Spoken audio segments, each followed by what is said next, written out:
Bienvenido al Dakar 2018, etapa 13. De San Juan a Córdoba. ¡Viva Argentina!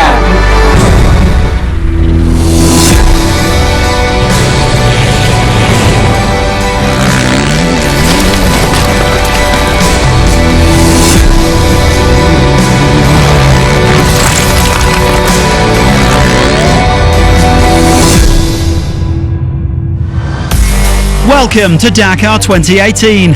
The rally could well be won and lost on this penultimate stage of the landmark 40th edition. It's time for a final throw of the dice on the road to Córdoba as the finish line approaches.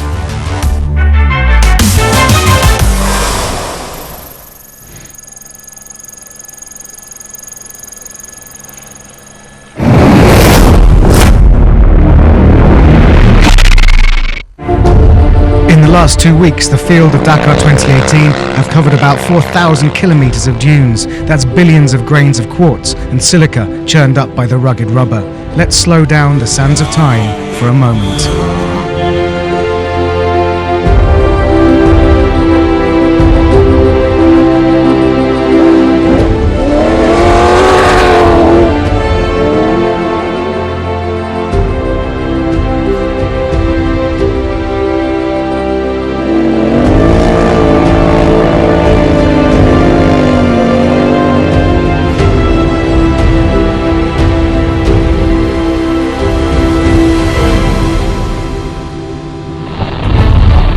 From the fesh to the splash to wash it all away.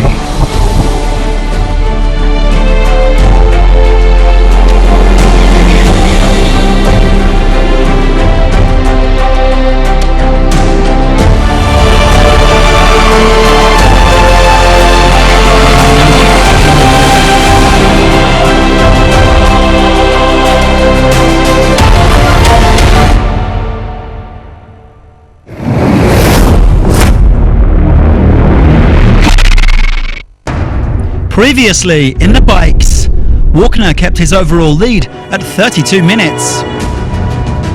It's really like a dream comes true, the biggest race what we have in our sport. But Benavides still believes.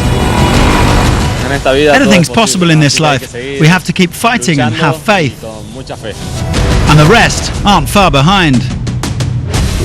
Our first goal is to move up to fourth. We know it'll be hard to get on the podium, but that's what we're fighting for. If you would have asked me this question 2-3 months ago, would I be here and finishing on the podium? Probably would have laughed at you. There's a shortened special for the bikes and quads today. In the end, they'll take the same road as the cars and trucks, setting off first. Over 900 kilometres to cover, including 2 time sections of 369 Ks on the WRC-style tracks to Córdoba. Now here's Armand Monleon, who's doing a fine job for the Chinese team Daming. The winner of this year's Taklamakan rally, looking comfortable. He's on course to finish in the top 15.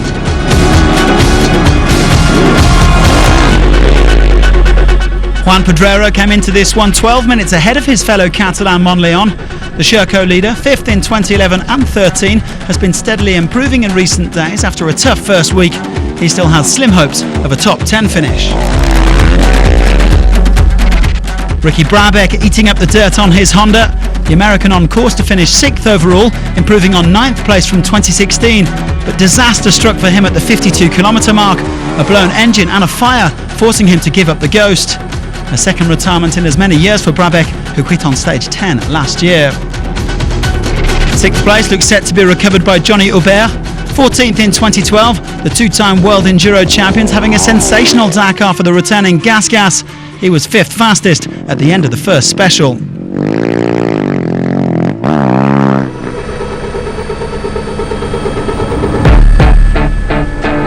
So here he is, the overall leader, Matthias Walkner, once again staying out of trouble. With a 32-minute advantage, the Austrian's closing in on a first Dakar victory for his country in the bikes, as well as for the Austrian manufacturer KTM.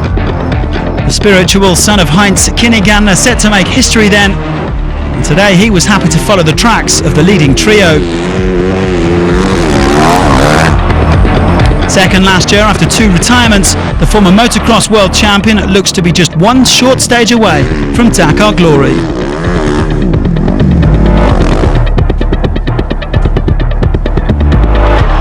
Well, no doubt the three fastest riders today were thinking back to that fateful 10th stage when they all lost at least 40 minutes on Walkner. Fourth in 2016 and absent last year through injury, Kevin Benavides looked like he might finally end Honda's long 20-year drought in the bikes. Those navigational mistakes, though, proving extremely costly. Good pace from the Argentine today, switching between second and third place throughout.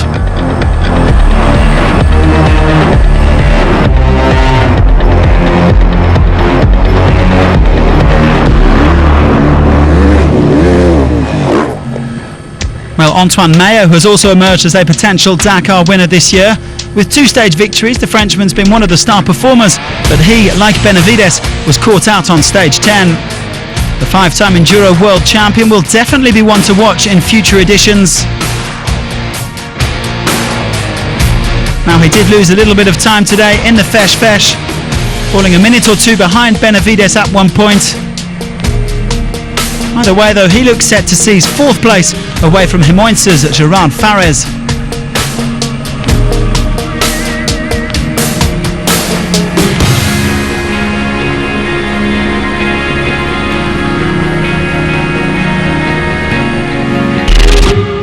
Another excellent ride, meanwhile, from Toby Price.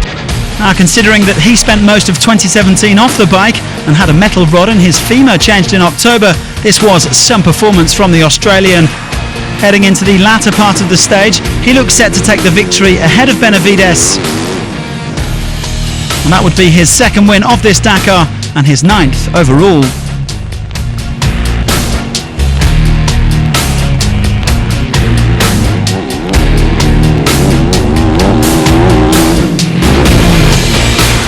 As for Walkner, he was set to lose around 10 minutes on the leading trio, but that will still give him a 20-minute lead heading into tomorrow's final 120km special.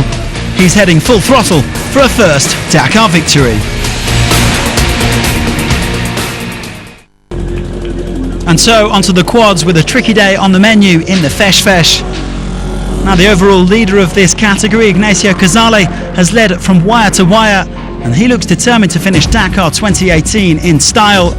The Chilean, who has a comfortable cushion of over 90 minutes in the standings, leading the way at the end of the first special. Nicolas Cavigliasso has been one of the revelations of this year's rally. The Argentine rookie heading for a superb second place on his maiden Dakar. A fine ride today from Nelson Sanabria. He was only 10 seconds further back after the first special. Meanwhile, Jeremias Gonzalez is on course to make it an all-South American podium. Fourth quickest and tightening his grip on third overall.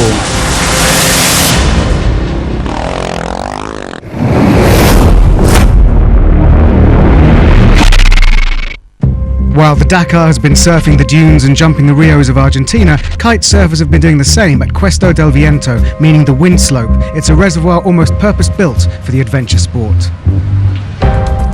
We're 200 kilometers from the city of San Juan in a valley called Iglesia. It's an artificial lake.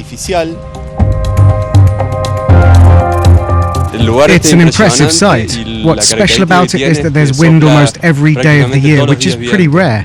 We can sometimes reach speeds of 50 to 60 knots.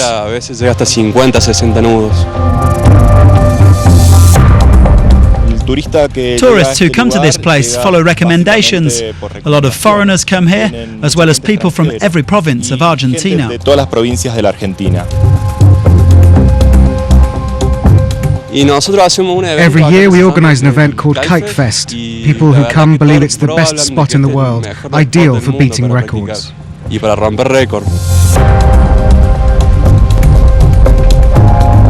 The best specialists in the world come here, from Hawaii and different places in the world, to kite surf.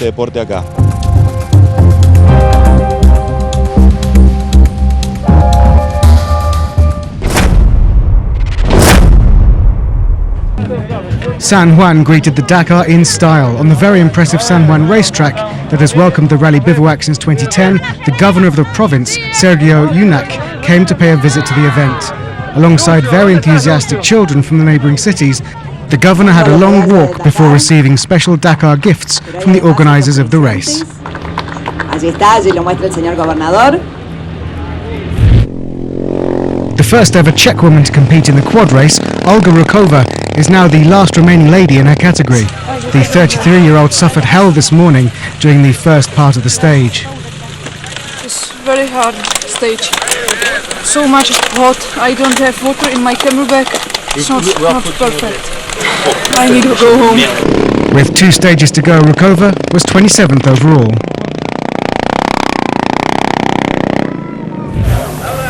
When the Tour de France meets the Dakar, competing on the Tour of San Juan as of Sunday, 2014 Tour de France winner Vincenzo Nibali came to visit the bivouac in San Juan. It was a perfect opportunity to come and see. For me, it's the first time I've seen the paddock of the Dakar. I went to see the cars and the bikes, and it was super interesting. So is it really a different world? It's a little different, but very similar in many ways. It's a great moving circus where everyone is together. The last bivouac of this 40th edition of the Dakar is situated in a very special location. All the teams of the rally are indeed based just by the football stadium that hosted several games of the 1978 World Cup, won by the host nation, Argentina. It is therefore naturally named after the man who scored 6 goals, helping his nation lift the World Cup, Mario Kempes.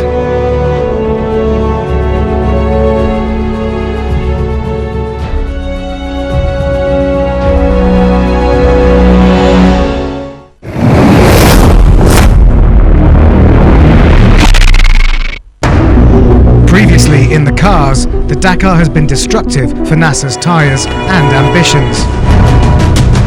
We have 9 puncture until now, you know. I hope stop from tomorrow and after tomorrow. In second place, Peter Hansel has none of the anxieties that come with being in front. While you're leading a rally like the Dakar, you get stressed out and start to hear every little noise of your engine. But rally leader is not thinking about his long-awaited second Dakar win just yet. Tomorrow we'll concentrate on the day, try to have a clean day with no problems, and only then will we think about what might happen next. Go!